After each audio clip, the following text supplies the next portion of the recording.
Hello my friends, welcome to the garden. Just out here trying to tire out the dog. Dog that never gets tired. Playing some frisbee. Yeah, here's the pond I made to water the dog and the bees and all kinds of birds, and everything's been using it. Frogs, wasps, yeah, the cats are in there. Porcupines and the skunks come down here. Pretty cool. Tried to set up a trail cam, but something's wrong with the batteries or record mode or whatever. So I'll have to figure that out. But because when I come down with the camera, of course, all the birds and everything fly away. I have to watch them from a distance. So this bog filter here I made works great. The water's a little bit cloudy now because the dog's standing in it and stuff. But it's kept the water clean all summer. There's not too much anything growing in there. Doesn't have much. I didn't put fish, so there's no, it's not nutrient rich or anything. Not a lot of algae growing in it, but that's a good thing, right? So in the bog filter here is just rocks in the bottom, and then my uncharged biochar on top. Some fresh charcoal I made, high quality charcoal, graphite like charcoal.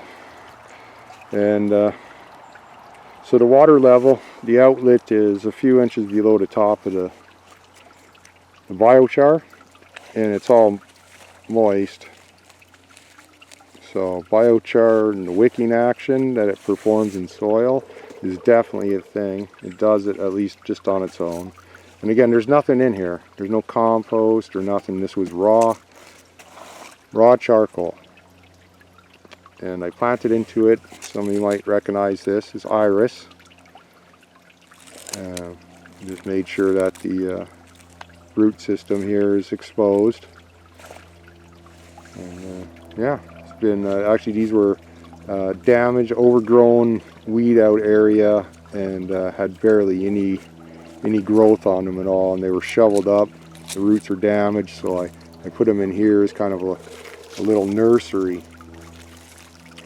But now as the season's getting on, I got to put them into some ground because this bog filter is only temporary. I'll dump this charcoal out and use it as biochar, and store the bin and pump and stuff for the winter, right? Because it's going to freeze. So I don't think any plants in here would survive.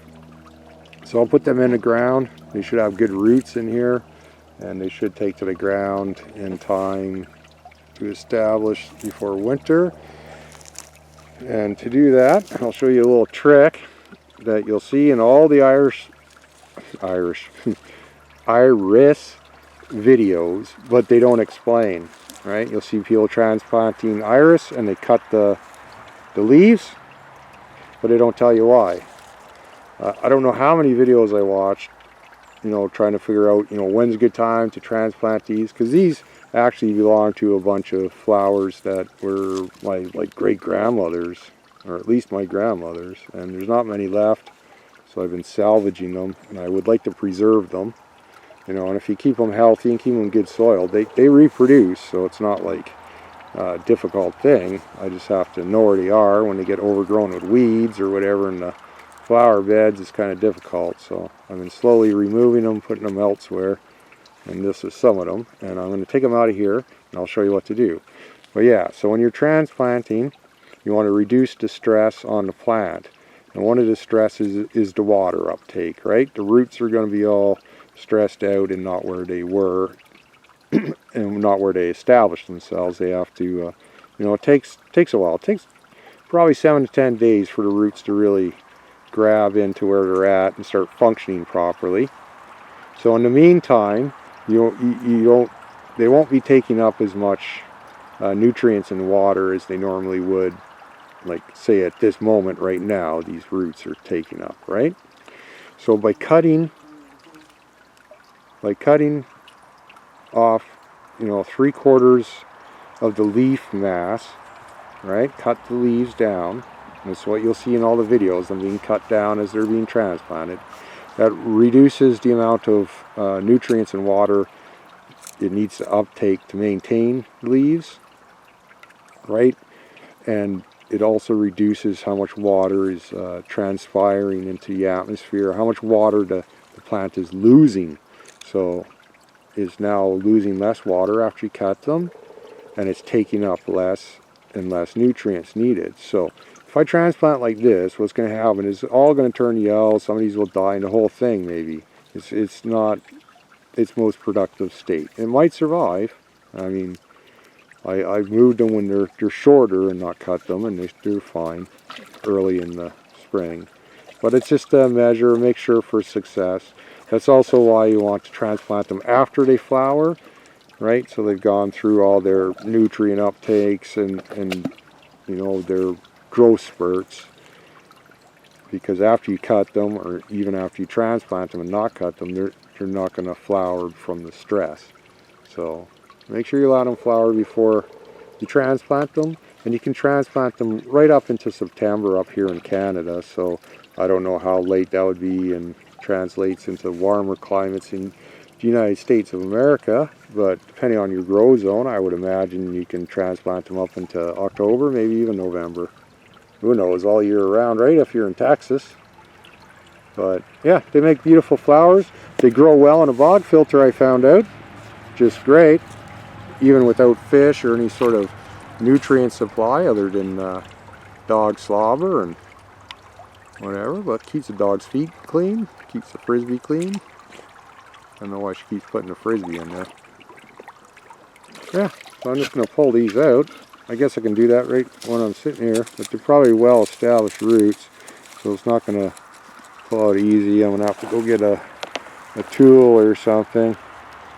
So probably much like hydroponics, or well, it is like aquaponics here. The roots are probably very deep. So I'm going to get maybe a hand tool or something so I can pry these out. And yes, that is my glove. Here's one I'm wearing. And the other one I put down, but because I'm ignoring the dog giving me the frisbee, she decided to send me a message. Dogs, eh? Alright, I found my garden tool, and the Japanese style garden tool. Alright, this is mostly loose charcoal, but I do have half of it bagged in the bottom there, just to make it easy to take out at the end of the season. I'm just trying to get in underneath, not damage the roots too much. Not even.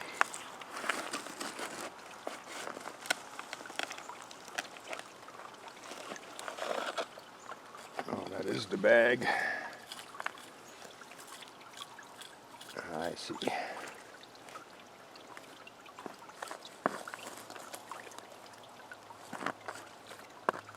Oh, so I better be careful. I'll probably stab through the bag. Yeah, I got the paint strainer bags full of charcoal in there. There we go. Pretty good root system, I'd say. Starting from basically nothing that looked like that when I dug it up, damaged it with a shovel. You can see how it's been broken off. Oh, quite nice, quite nice. So yeah, there's one. Oh, here comes a dog again. See what kind of trouble she can create now. Alright, I gotta be careful with the tool not to dig into the bags.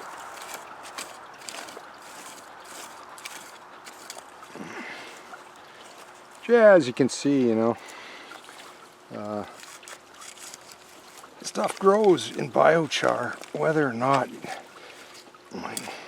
Really doesn't have much to do with the soil. The soil, when you mix with biochar, is adding all your minerals and everything.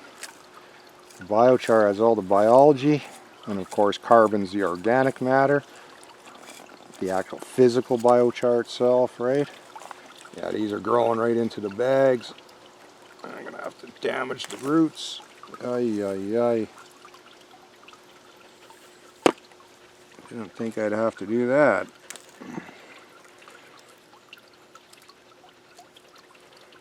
I don't know if that's salvageable. I'll try. This should be though. Still has some good roots on there. Has a smaller, I don't know what they're called for the moment. It escapes me.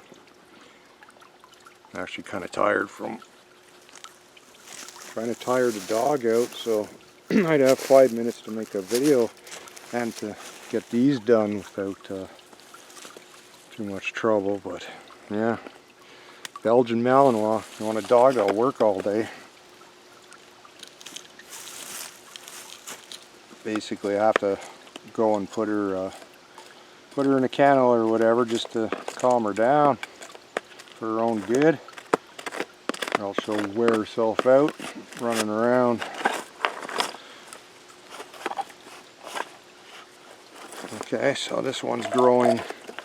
There's rocks underneath. I'm scraping the rocks, so its roots are down in between some rocks. And there we go. That's all the roots, all attached to the biochar. This was running down in between rocks. It was near the water intake, which is held in place by rocks right to the top pretty much. So yeah, there's 2 good ones, and one I kind of damaged too much. But, yeah, that's the water intake. Yeah, no, I'm really happy with this bog filter. It's super easy to make. Just rocks in the bottom, and then my raw charcoal on top, which will now be biochar. It's been soaking in water and has been filtering out stuff from the water. I've been adding rainwater to keep the pond full. There's stuff, I think I'm cutting through a bag or something. There's stuff, I don't want to make the same mistake as I made with the other one and pull off the leafy parts.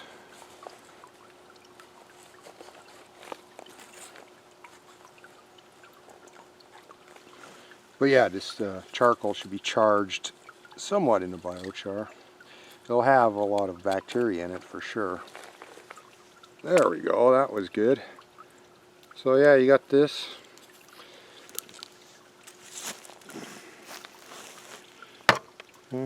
Those are really good roots. That's amazing. The amount of time that this has been in there. So I scaled this up into a garden bed, lined the garden bed with a pond liner, and build a giant bog filter, leaving about 4, maybe even 5 inches above the outtakes. The wicking action will keep this moist enough to grow roots like this, but not so wet as to rot everything. I'm thinking that I have something to add to a system, because irrigation's been a real problem this summer, so adding water to the way I garden, it's all an experiment in the process. But yeah, so I got them out, and I got to go put them somewhere. And the whole idea when you're transplanting is to stress them out as least as possible, right? So don't make videos, wave them around, and take your time about it. Do it as quickly as possible. Do it out of direct sunlight. I waited till later in the day. I'm well in the shade, and it's cooler, so less stress there. I will show you how to cut these and explain exactly why again. But don't do that first. You see that in a lot of videos. First thing they do is go for this, start cutting at that, right? So you're stressing the plant before you even dig it up. Best thing to do is dig it up. Like I said, that's all moist, so the roots are fine sitting there for a minute. I'm going to grab some scissors, and I'll move the camera over to where I'm going to plant at least some of these, or one of these. I might plant them in different spots just to maximize the chance that they survive, because any one of those can establish a colony of these and you'll get a big circle. Wonderful flowers, easy to plant. They grow in lots of different conditions. You can use them around your pond, use them in sandy soil, clay soil, silt soil, well draining soil, and some terrible soil. They're up by the house there, doesn't drain at all. So wonderful flower. I don't know a lot about flowers, but this one for me is easy to grow, and I do have them around, unlike other flowers that have been given to me to grow and stuff, and I can't seem to keep them alive, as well as vegetables and tomatoes and stuff. So flowers are definitely a thing, and not mine, but these I know very well, so let's do it. This is one of my perennial beds. Actually, it's the bed I filled in this summer, earlier this summer. So there's the root thing. You want this right near the surface. You want at least part of it exposed to the air. That's how it likes it best. It can be covered with a little bit of mulch, and sometimes they do okay when it is buried, but they'll gradually get smaller and smaller and eventually die. But here is really long. I'll have to lay them kind of on their side. But here's the thing, right? All these leaves need nutrients and they're full of moisture, but now we've disturbed the plant's way of bringing up nutrients and moisture. So what I'm going to do is cut them about 3/4 of what's there.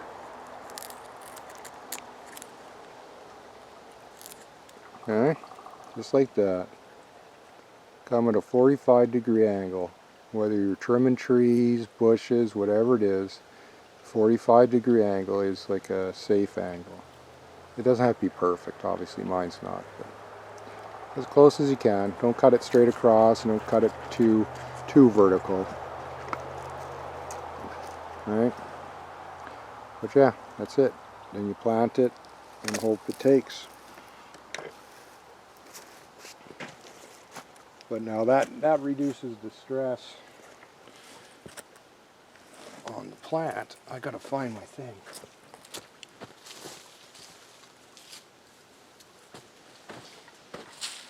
And it's all about reducing stress. So yeah, this is one of my typical bed of my gardening system here.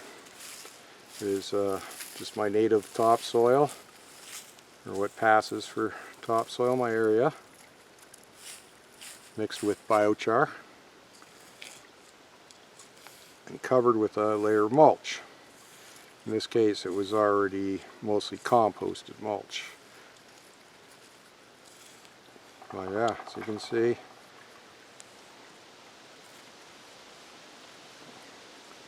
retains moisture very well. It's been very hot, and you'll see if I do another video, if you follow along. I've lost all irrigation this summer. I have to truck in water, and that hasn't been happening, so my garden has suffered. I've been hand watering with one jug that the dog chewed up. Okay, so not everything's been watered. So mulch and biochar has been instrumental in keeping the garden going. Especially, we've had record-breaking heat wave. Thank you, California. You know, I know you're suffering down there, California, but all that nice hot air has been coming up this way. Falls to Rocky Mountains or something, and yeah, we've had record-breaking days. Today might be one too. It's nice and blue sky and beautiful out. And that's all there is to it. If the roots are longer than the hole you dig, just kind of like dig a trench, put them a linear. Try to avoid putting them in a circular thing as if they were in a pot or something, right? You want them stretched out. If they can't go straight down, then stretched out somewhere. I sorted mine semi-circular. It wasn't perfect, but I have half an eye on the dog, talking to myself to the camera, so not perfect conditions, right? But yeah, that's all there is to it. This bed here has some other perennials. I got some thyme, savory, some curry plant, what else? Oregano, and just some basil temporary. That will die off. So yeah, you want to keep the root system exposed.